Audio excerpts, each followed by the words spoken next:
Sure. Hi, it's Gina Page from AfricanAncestry.com. Welcome to our Science Tuesdays, where I play a geneticist. No, just kidding. Um, this is we have these Tuesday Facebook Lives so that we can talk to you about the science and technology behind genetic ancestry testing, and we really are doing this so that you can better understand what you receive from us, what our process is. But of course, it's informative for um, any genetic ancestry test. So we try to be informative on a broad scale, but certainly we have you as an African ancestry customer and family member in mind. So there are quite a few things we want to cover today. Remember that if you ever have any questions that you want us to answer, you can email them to us at fblive@africanancestry.com, and we'll make sure that we get them answered on a Science Tuesday or just on our regular Wednesday Facebook Live broadcast. So what I want to start off talking about today is the do's and don'ts of taking a DNA test, and particularly an African Ancestry.com DNA test. And so the first thing that we want you to do is to pay attention to your material. So this is what comes in a test kit, and there's a barcode number here. This is how we maintain your confidentiality, by using a barcode number. So when you send your information to us, your personal and genetic information, we don't sell or share it. And when we send your genetic information to our lab, you're only what's the word I'm looking for? We don't send them your name. You're only a barcode to them. So they have no access to your personal or personal information. And then in our office, we don't keep the genetic information. And so we have a clear delineation of your DNA and your name and address and everything else. So when you call our office, it's important that you reference your kit ID number. If you don't have this number, then we can't help you. Whether you bought it and someone else took it, it doesn't matter. We can't help you. Now, these are instructions. We spent a lot of time creating these instructions to make them straightforward and easy for you to understand. And believe it or not, a lot of people don't read the instructions. I don't know what that's about, but they're very clear and they're here for you to follow.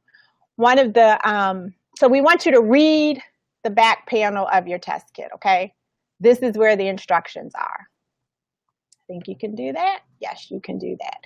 Now, people ask us, when's the best time to take the test? Part of the instructions is that you cannot use mouthwash or toothpaste, consume caffeine or alcohol, or smoke for at least 3 hours prior to taking the test. So for many people, they find it most convenient to take the test when they wake up. Before they brush their teeth, just rinse your mouth out with some water, do the swabbing, send the swabs to us on your way to work. It's just that simple.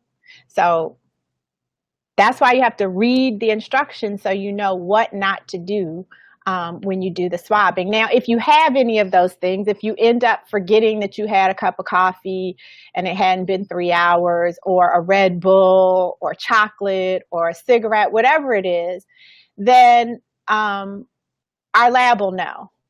They won't be able to get the genetic material that they need off of the swabs, and so it'll just prolong the process. We'll have to send you a new sets of swabs, and it'll just take longer. So you can speed the process along by reading the instructions. So I'm talking about speeding the process along. How long does the process take?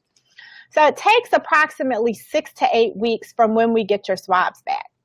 Now you're going to send us your swabs back in this envelope that we include. Some people choose to send it back in their own envelopes. They want to send it priority or FedEx or whatever it is. It doesn't matter to us, but we send this to you to use, to send it back. So from the time we receive this, the clock starts ticking, and it takes about 6 to 8 weeks. This is an approximation. We cannot guarantee that we will have the results on a specific date, the day that we get your swabs back. We just can't. There are too many variables in the process. But trust me, Kelly and Ty and Cynthia and Simone work as hard as they can to make sure that you get your results even before the 6 weeks. Sometimes people get them in 4 weeks, 5 weeks.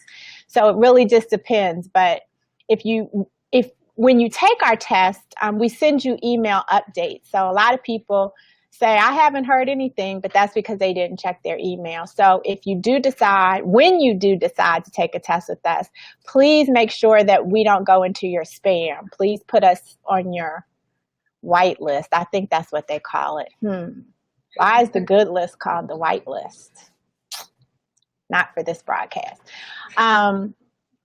Because you will get updates about where your swabs are in the process, when they've been mailed, etc. So it takes 6 to 8 weeks. That's how you keep up with the status of the results. Okay? I already said be sure to have your kit ID number. Again, that kit ID number is how we represent you in our system. So if you don't have this number, we can't give you any information. So please be sure to keep this information. All right. So that's doing the test, taking the test. We also get some questions about understanding your results. And one of the main questions that we get is about haplogroups.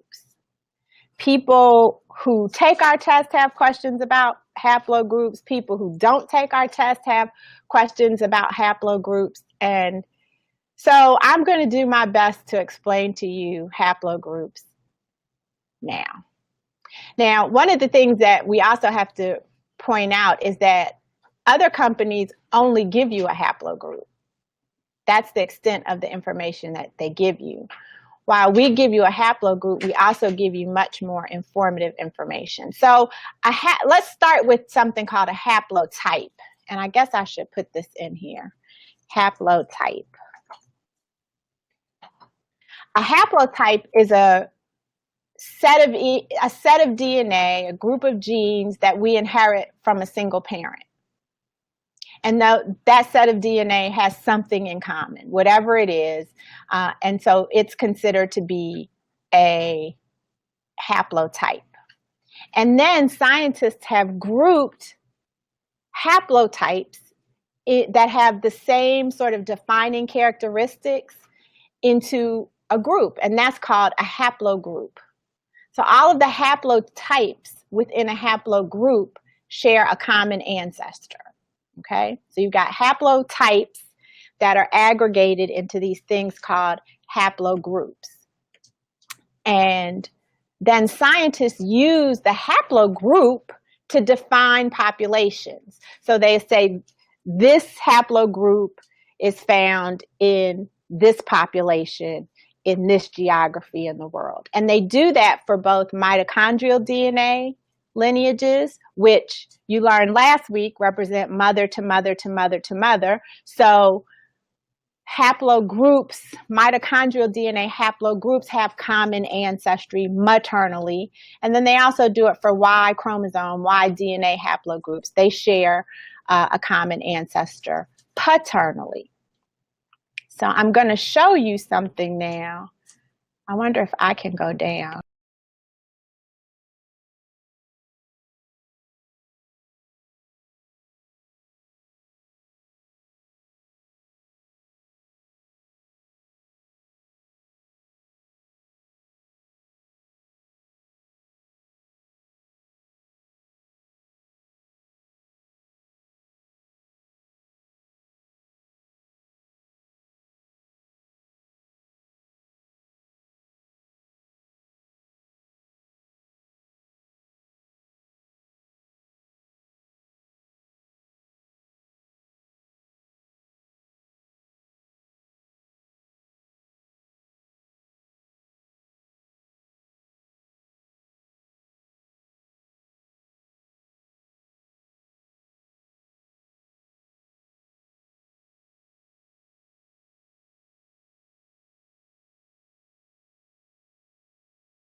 when you take our test, we don't tell you just the haplogroup. So we'll tell you your haplogroup L2, blah, blah, blah, but we give you more specific information about the population and the geography. And so you will find that you share ancestry with the Mandinka people living in present-day Senegal, or the Wolof people living in present-day Senegal, or the Ewe people living in present-day Ghana. It's much more specific than a haplogroup. It just is. So the question is, are you satisfied with knowing a haplogroup, which basically just tells you that you're African, or do you want specificity, in which case you'll come to AfricanAncestry.com. And then the last question that we get very frequently is, why didn't I get a breakdown with my results? So because all the other companies in the industry now are focused on telling you percentages and breaking down your ancestry into percentages, people just expect that they're going to get that from us. That's not what we do. We are not in business to tell you how much of a different ancestry you have. We all know that Black folks, African Americans, descendants of the transatlantic slave trade, are part African and part European. And then some of us have some Native Americans, some of us may have some Asians, some of us have some other stuff. But that doesn't define who we are. What we are trying to do, what we do is help you to better define and understand who you are by giving you specific information, not how much African ancestry you have. What difference does that make? You still can't get a cab. You still can't get a favorable interest rate. And you still have a high likelihood of getting shot in the back. So that's not where we're focused. We're focused on which peoples, which countries, which traditions, values, beliefs, practices did my ancestors engage in that help me understand who I am today. That's what we do. So if you want to break down, we're not the place. If you want to know where in Africa you come from, then that's what we do. So that is what we have for Science Tuesday, breaking down the do's and don'ts prior to taking your DNA test.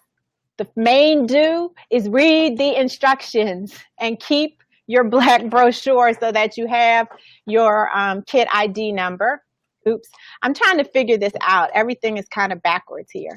And then it's good to take the test when you first wake up, so you haven't had any caffeine or alcohol or mouthwash or toothpaste. It takes about 6 to 8 weeks for you to get your results. It's an approximation. It may take longer. It may take less time. We're doing our best. Trust me, we're doing our best. And then I did my best to try and explain to you haplogroups. Again, I'm not quite sure the usefulness of a haplogroup to the layperson. I feel like that's something that really only scientists can value and use in any meaningful way. But that's the explanation, and there you have it. So every Tuesday, I think we've been having these flags up. So last week, somebody won a prize because they were able to identify the flag. And so I'm going to choose a flag. Let's see. This flag. So if anybody can tell me, the first person who can tell me where this flag is from, we're going to send you a gift. Rhonda says she's been checking the mail every day like a crazy woman, but just sent her swabs off on May 26th. That's hilarious, Rhonda. Yeah, you got some time. You got some time. El Grio says 3 generations of women in our family have had an autosomal DNA test. My mother is the matriarch of the family. If she gets tested, will her test be representative of all of her female descendants? That's a great question, El Grio. And the answer is yes. Your mother, if she takes our maternal, the matriclan test, those results will be the same for everybody in your family who descends from her mother and her mother's mother and her mother's mother's mother. Not just the women descendants, but any female or male descendants will share the same ancestry. So, in fact, it's a gift that keeps on giving, as our super producer, Ty, aka Janet Jackson, likes to say when she's talking about this.